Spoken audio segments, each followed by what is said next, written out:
মৌলভীবাজার জেলার কুলাউড়া উপজেলার ইতিহাসের বুকে নীরবে দাঁড়িয়ে থাকা এক অনন্য ইসলামিক নিদর্শনের নাম পিতিম পাশা নবাব বাড়ি মসজিদ। আসসালামু আলাইকুম, সবাইকে তহর আছেন নিবালা। আমি খালেদ আবারও আপনাদের মাঝে আরেকটি ভিডিও নিয়ে আসলাম।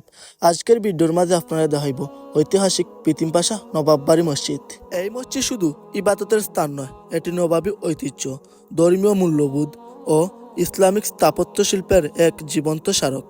পিতিম পাশা নবাব বাড়ি পরিবার কর্তৃক নির্মিত এই মসজিদটি ঊনবিংশ শতাব্দীর শেষ ভাগে প্রতিষ্ঠিত বলে ধারণা করা হয়। সেই সময়ের মুসলিম সমাজে ধর্মচর্চা, শিক্ষা ও সামাজিক ঐক্যে গড়ে তোলার লক্ষ্যে নবাবরা এই মসজিদটি নির্মাণ করেন।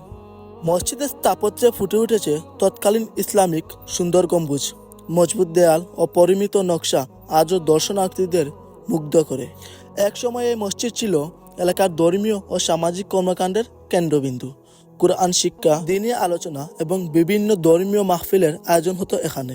আজও নিয়মিত 5 ওয়াক্ত নামাজ, জুমা ও ঈদের নামাজ আদায়ের মাধ্যমে এই ঐতিহাসিক মসজিদ তার ধারাবাহিকতা বজায় রেখেছে। কুলাউড়ার পিতিম পাশা নবাব বাড়ি মসজিদ আমাদের স্মরণ করিয়ে দেয় ইতিহাস, ধর্ম একসাথে কত সুন্দরভাবে জড়িয়ে থাকতে পারে। এই ঐতিহ্য রক্ষণ করা আমাদের সকলের নৈতিক দায়িত্ব। আজকের ভিডিওটা এই পর্যন্ত। ভিডিওটা আপনার কাছে কেলা লাগছে অবশ্যই কমেন্ট করে জানাইবা। ভিডিওটি শেষ পর্যন্ত দেখার জন্য ধন্যবাদ। দেখা হবে পরবর্তী কোনো ভিডিওতে। পরবর্তী ভিডিও আসার আগ পর্যন্ত সবাই ভালো থাকবেন, সুস্থ থাকবেন। আসসালামু আলাইকুম, আল্লাহ হাফেজ।